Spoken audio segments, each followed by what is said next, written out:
Hey everyone, I'm King of Valence. Thanks for watching this Spore Speedrun. This is Civilization stage, completed on easy difficulty in 3 minutes and 40 seconds. These are the custom vehicles I'll be using for this speedrun, including a fast boat and tank, along with a slow but powerful boat and tank. All other vehicles present in the game will be the default Maxis made. My selected creature will also not have any consequence traits unlocked from previous stages. At the start of Civilization stage, we will capture all the spice geysers on our home continent and most of the geysers in the ocean. Thankfully, this planet has 6 land geysers and 5 water geysers, which is a lot compared to some of the other planet layouts in the game.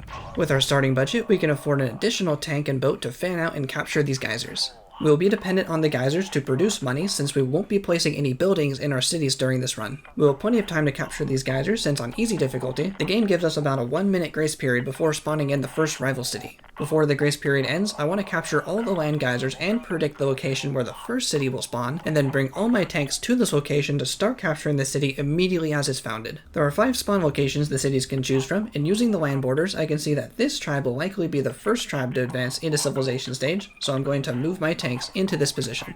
The other tank and boat are finishing up their geysers, so I'm going to send them to the last few. On easy, 4 vehicles can capture a city fairly consistently, especially right after spawn. I'm waiting for enough money to buy 3 more tanks, then I'll move these 4 tanks to that first tribe. And right on schedule, the city is founded and we can start capturing the city. Once the tanks are in range, we can swap them out for slow, powerful tanks to conquer even faster. During this conquer time, I'll send the boat to capture another spice geyser, and I'll sell off the tank at the bottom of the map.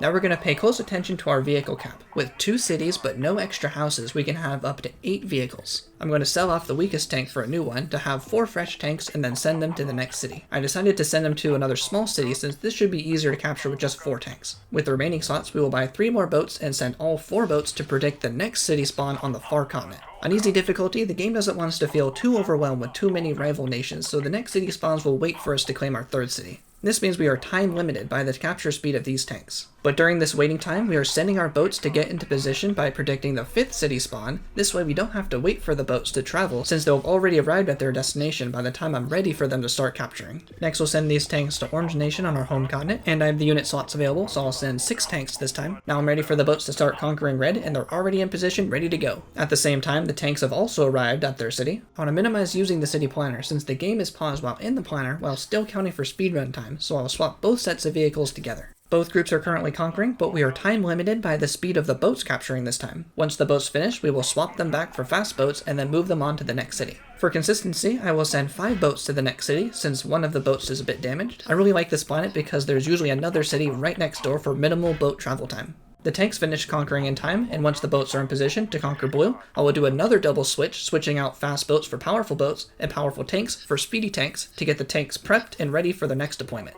We are going to send 1 large wave of tanks to Rolling Thunder their way through Cyan. This way enough of the tanks will survive to be sent easily to the next city on that small continent. Our boats are doing a fantastic job of capturing this city quickly.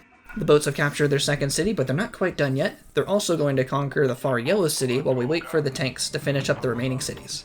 I left the tanks as speedy tanks to conquer Cyan, so at the same time I could send fast tanks to Brown since all tanks need to be the same on the planet, but Cyan should still be an easy capture with 6 fast tanks. Cyan is captured, then these tanks can immediately move on to Pink. Brown is being captured, but we need to wait for the tanks to arrive at Pink, so then we can swap both groups for powerful tanks.